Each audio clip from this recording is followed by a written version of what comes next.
ओम नमो भगवते वासुदेवाय। दर्शकों, हम श्रीमद् भगवद गीता का 7वां अध्याय भगवत ज्ञान का श्रवण कर रहे हैं और श्लोक संख्या 7 तक श्रवण कर चुके हैं, जिसमें श्री कृष्ण अर्जुन को बता रहे थे कि जैसे सूत की मणियाँ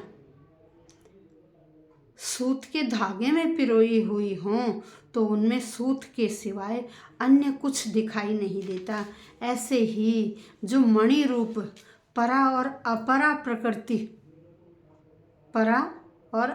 प्रकृति इन दोनों में एक भगवान ही परिपूर्ण है, अर्थात एक भगवान के सिवाय कुछ दूसरा नहीं है। अब आज हम श्लोक संख्या 8 का श्रवण करेंगे, जिसमें भगवान बता रहे हैं कि हे अर्जुन, जलों में जो रस है ना, जल का रस, वो मैं ही हूँ। कहते चंद्रमा और सूर्य की जो चमक है, जो आभा है, वो भी मैं ही हूँ। ऐसे वेदों में जो ओंकार है, ओम शब्द है, वह मैं हूँ। और आकाश में शब्द तथा मनुष्यों में जो पुरुषत्व है, वह मैं ही हूँ।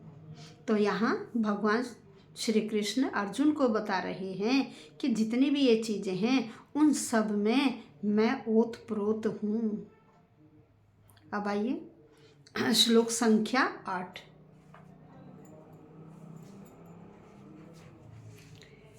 रसो अहम अप्सु कौन्तेय प्रभास्मि शशि सूर्ययोः प्रणवः सर्ववेदेषु शब्दः खे पौरुषम नृषु।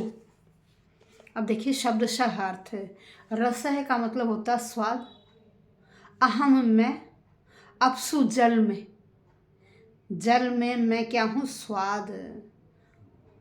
फिर कौन्ते है कुंती पुत्र अर्जुन, प्रभा होता प्रकाश, अस्मि हूँ, शशि चंद्रमा, और सूर्य और चंद्रमा में जो प्रकाश है, वह प्रकाश भी मैं ही हूँ।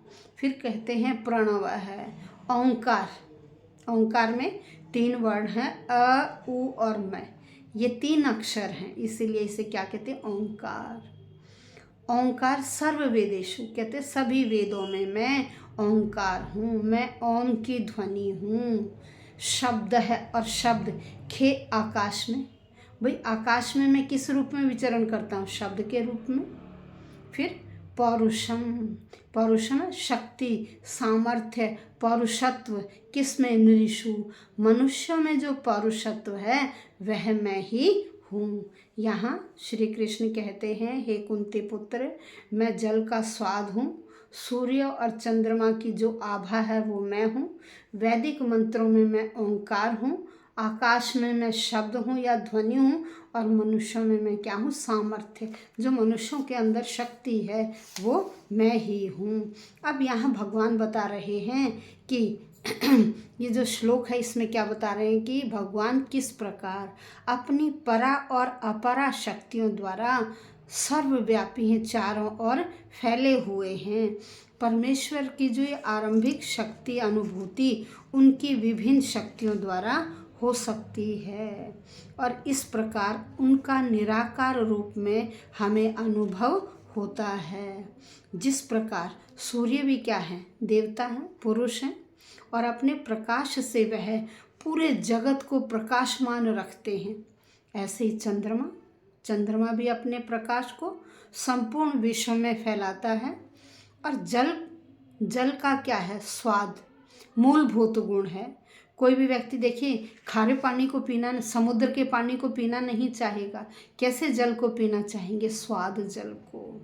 तो उन्होंने कहा जो शुद्ध जल है, उसके साथ साथ यदि समुद्र में क्या है, शुद्ध जल के साथ साथ क्या मिला रहता है, उसमें नमक मिला रहता है, इसलिए वो खारा हो जाता है, और हम कैसा शुद्ध जल पीना चाहते हैं। इसलिए जल के प्रति जो हमारा आकर्षण है, वो किसके कारण, स्वाद के कारण। तो उसमें स्वाद की शुद्धि है, और जो शुद्ध स्वाद है, वो भगवान की शक्तियों में से एक है। अब देखिए क्या है कि जो सूर्य और चंद्रमा है उनमें से जो प्रकाश निकलता है वो भी मूलतः क्या है, ब्रह्म ज्योति से निकला है, जो भगवान का निर्विशेष प्रकाश है। प्रणव या ओंकार ये वैदिक मंत्रों के प्रारंभ में भगवान को संबोधित करने की एक दिव्य ध्वनि है। परमेश्वर कृष्ण को उनके असंख्य नामों से जाना जाता है। वे ओंकार का उच्चारण करते किंतु उन्हें इसकी तनिक भी अनुभूति नहीं होती है कि ओंकार किसका शब्द है, कृष्ण का शब्द है। ओंकार क्या है, कृष्ण का शब्द है। और जब व्यक्ति कृष्ण भावना भावित हो जाता है तो उन्हें इन सब चीज़ों का ज्ञान हो जाता है। वह कृष्ण भावना अमृत को जानता है और वह धन्य हो जाता है। जो व्यक्ति कृष्ण को नहीं जानते, कृष्ण भावना भावित नहीं होते, उस पर ब्रह्म परमेश्वर के स्वरूप को नहीं जान पाते, वह इस संसार में मोह माया से ग्रस्त रहते हैं। इसीलिए जो कृष्ण का ज्ञान है वो क्या है, मुक्ति है। हमें इस जो अज्ञान बंधन है उससे हमें वह मुक्ति की ओर ले जाता है। हम अज्ञान के बंधन में नहीं बंधते हैं। कब, जब हमें कृष्ण भावना का ज्ञान हो जाए, जब हम कृष्ण भावना भावित हो जाएं, हमें परा और अपरा प्रकृति को जब हम भली प्रकार से समझ लें, हम अज्ञान से ज्ञान को प्राप्त कर लें या सत्य स्वरूप को जान लें, तो तब हम मुक्ति की तरफ चले जाते हैं। क्यों? क्योंकि हमें भगवान के असली स्वरूप का ज्ञान हो जाता है। श्रीमद् भगवद गीता का मुख्य उद्देश्य यही है कि वह हमारा जो बुद्धि है उसे ज्ञान की ओर अग्रसर करें, हम सत्य और असत्य को पहचान सकें, ज्ञान और अज्ञान को पहचान सकें। यही श्रीमद् भगवद गीता का परम उद्देश्य है।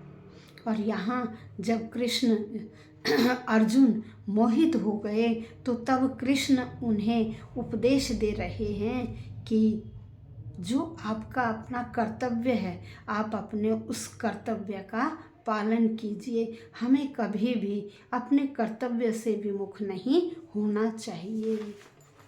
तो दर्शकों, आज हमने श्लोक संख्या 8 का श्रवण किया। धन्यवाद।